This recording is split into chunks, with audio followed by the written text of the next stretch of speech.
Trump's State of the Union address could not have exposed more that we have major problems in Congress right now. While Trump specifically called out Democrats during his speech, Republicans have issues too, as they are dragging their feet on the Save America Act, which Trump specifically invited them to address first thing when they get back. But we can't just grumble and threaten to vote out our representatives and senators who are not acting in our best interests. If you are fed up by your congressman, you can't wait until November to make a different choice. The time to act is right now.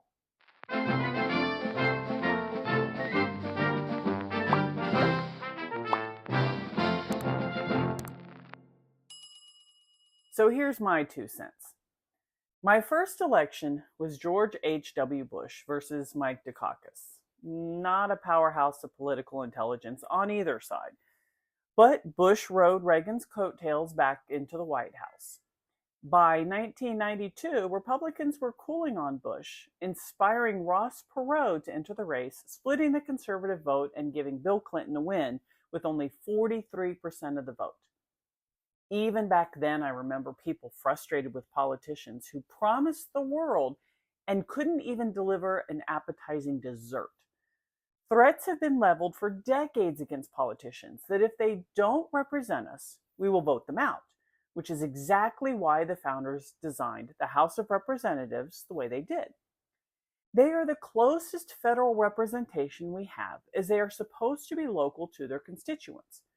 We purposely vote on them every 2 years, so anyone not listening to the people could be voted out very quickly. The problem is, people who feel frustrated with their representative, ready to vote for someone new, show up in November to cast their vote and realize their only options are either the person they want out or someone in the opposition party who would definitely not represent their interests.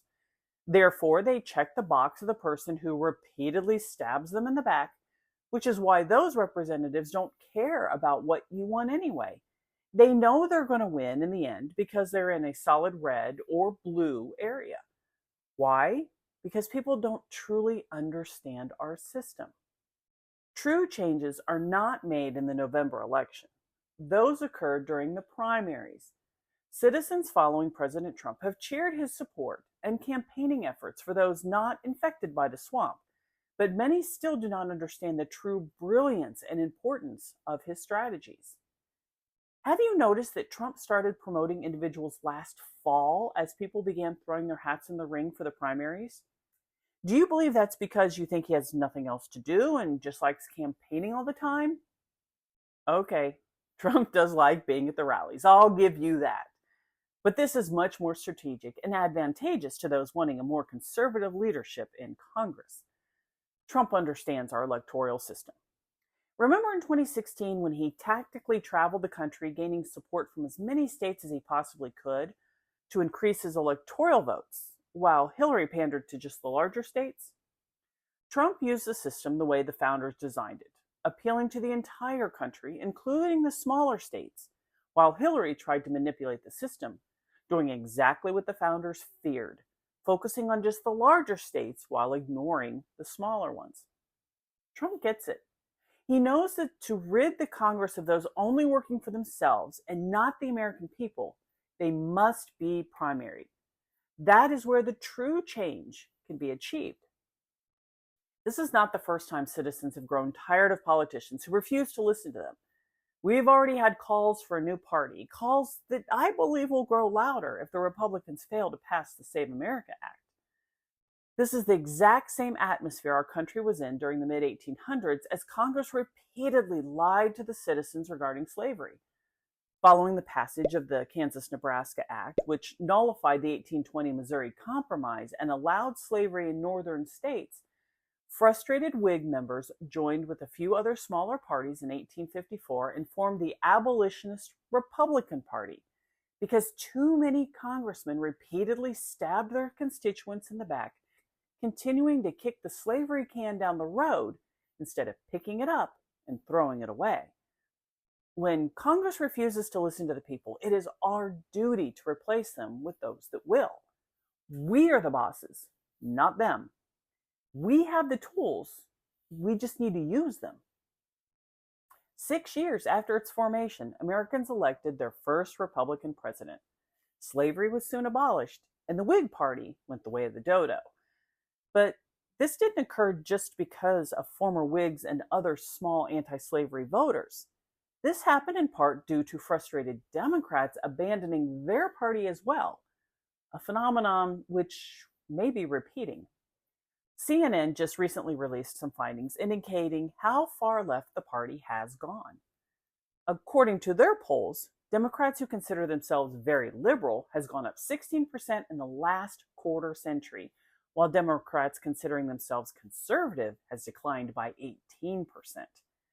In conjunction with that shift, now a third of Democrats identify as Democratic Socialists, ironically, while simultaneously denouncing President Trump and his supporters as the Nazis and the fascists.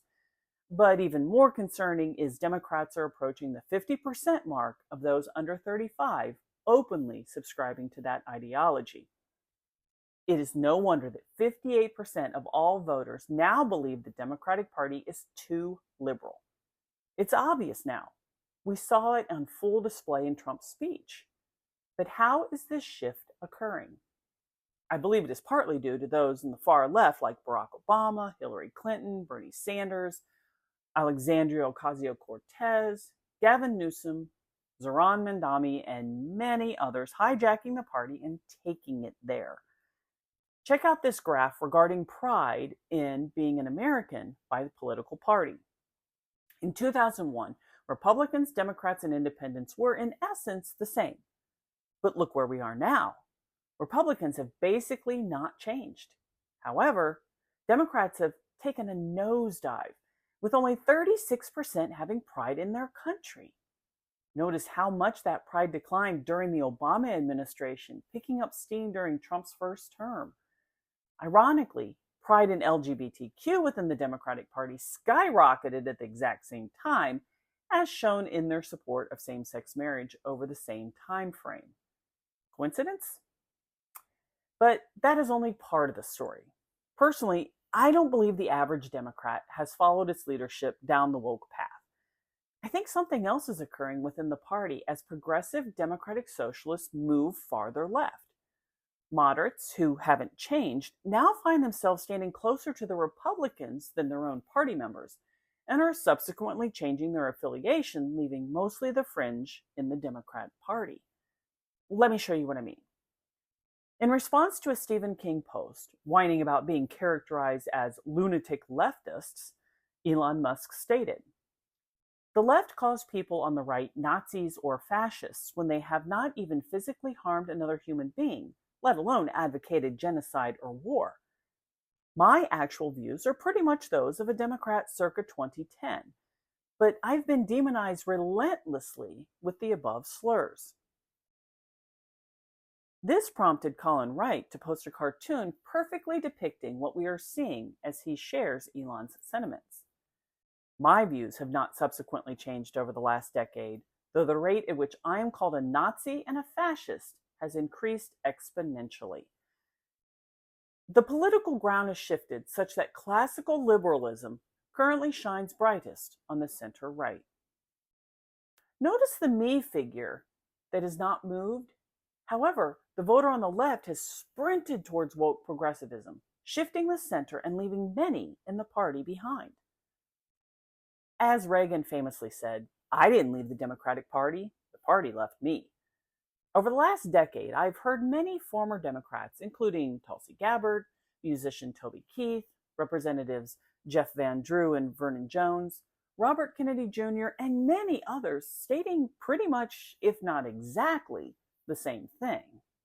And I say, I don't leave the Democratic Party. The Democratic Party left me. This is not the party anymore of Martin Luther King, of Robert Kennedy, of John Kennedy. Kennedy's absolutely right. The current Democratic Party is not the party of his father and his uncle.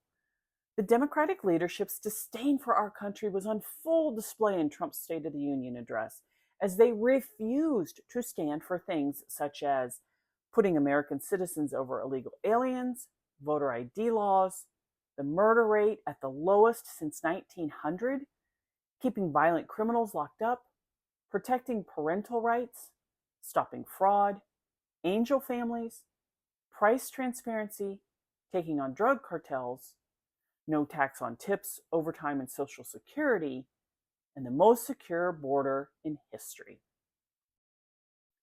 These are all issues the Democrats have stood strongly behind in our recent past.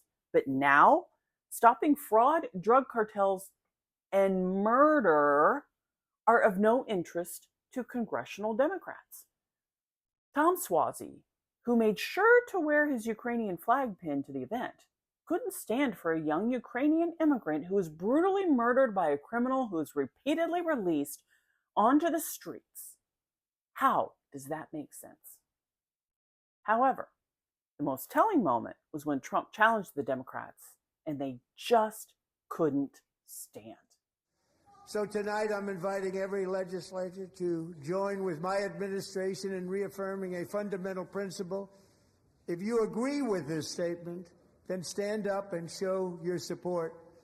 The first duty of the American government is to protect American citizens, not illegal aliens.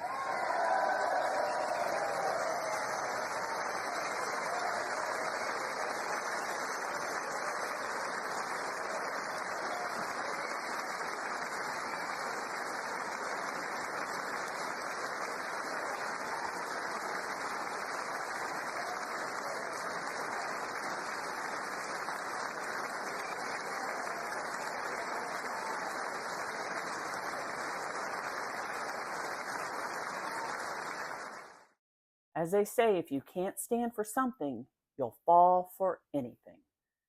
The Democrats not only hate Trump, but America more than they love you. Let that sink in. But it's not just Democrats who are having issues. The Republicans have been dealing with rhinos, Republicans in name only, for decades. Rhinos are politicians who put an R behind their name because they are in a red district, but side more often than not with the opposing party because that is really where their heart lies or where the money lies. Apparently, a remnant of Whig blood remained when they formed the Republican Party, and it has been slowly infecting it for 150 years.